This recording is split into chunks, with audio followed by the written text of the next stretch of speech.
Amici di Fanner, appassionati di calcio a 11, benvenuti al circolo Tor di Quinto, dove stanno per scendere in campo la Luis e il Saxa Flaminia Labaro per l'11ª giornata del campionato di prima categoria. Entrambe le squadre vengono da un buon momento di forma, avendo conquistato 2 vittorie nelle ultime 2 giornate e sono separate solamente da 3 punti.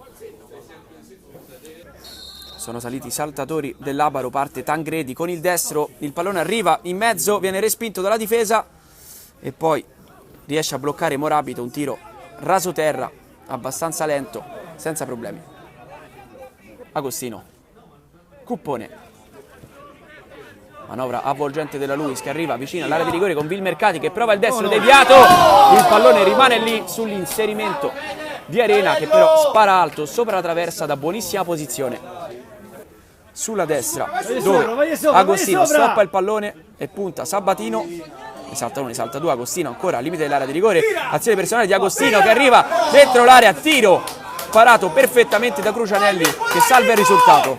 Servito dentro l'area di rigore, Arena che riesce a tenere il pallone in campo, a saltare un difensore, Arena entra in area a rimorchio verso Agostino che stoppa il pallone, prova la conclusione, il miracolo del portiere che riesce anche a mandare il pallone sul palo, si salva ancora una volta il Saxa Flaminia.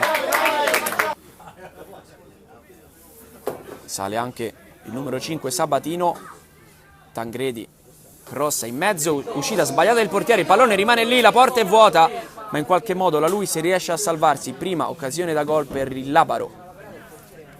Allargando sulla sinistra da Guizzardi, si propone Persiani, che non viene servito, il pallone arriva comunque in mezzo dove Arena con un tuffo di testa non riesce a indirizzare abbastanza in maniera angolato il pallone che viene quindi parato ancora una volta da Crucianelli. Gianandrea, Arena si gira con il destro, Arena prova la conclusione che di pochissimo non si insacca, uscendo veramente di pochi centimetri alla destra del palo. Arriva il fischio dell'arbitro, parte Cuppone con il destro in mezzo, il secondo palo dove arriva il colpo di testa di Arena e altro grande intervento di Crucianelli che salva ancora una volta lo 0-0.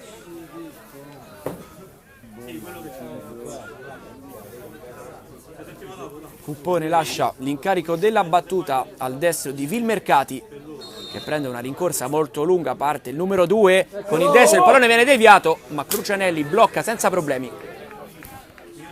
L'inserimento del proprio compagno di squadra che entra in area di rigore, Agostino ben dentro l'area, Agostino salta 2 uomini, la mette poi in mezzo a porta vuota, non riesce a trovare il gol, Mottola per la respinta sulla linea all'ultimo momento del difensore del Saxa, grande occasione per la Luis.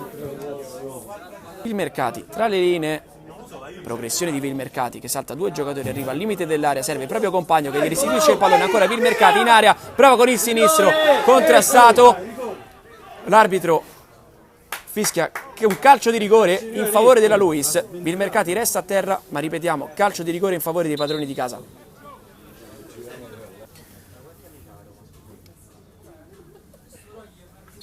È pronto a partire Di Brizzi, il numero 4 con il destro. Di Brizzi spiazza il portiere, sblocca la partita al 70° minuto, 1-0 per la Luis, la firma è di Di Brizzi che la passa al compagno di difesa che allarga per Baldini che di prima riesce a trovare Vilmercati.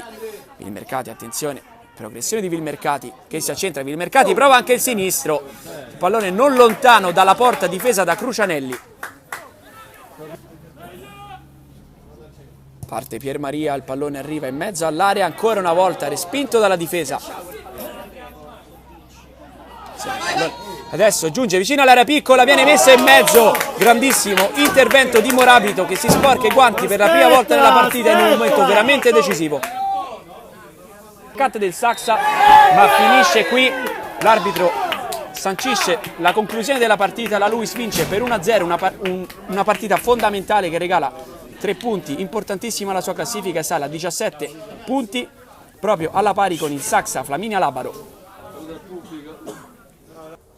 Sì, siamo soddisfatti perché da 3 gare a questa parte, diciamo dal passaggio in turno in Coppa Lazio, stiamo dimostrando quello che valiamo, stiamo riuscendo a fare delle prestazioni alla nostra altezza e di conseguenza i risultati stanno arrivando. Credo che oggi il risultato sia bugiardissimo perché nella prima frazione di gioco abbiamo avuto 4-5 nitide occasioni da gol e abbiamo proseguito per tutta la seconda frazione di gioco ad attaccare, a tenere palla, a giocare. Speriamo di proseguire così, ci prendiamo questi 3 punti, piccola soddisfazione personale del gol, ma l'importante è la vittoria del gruppo.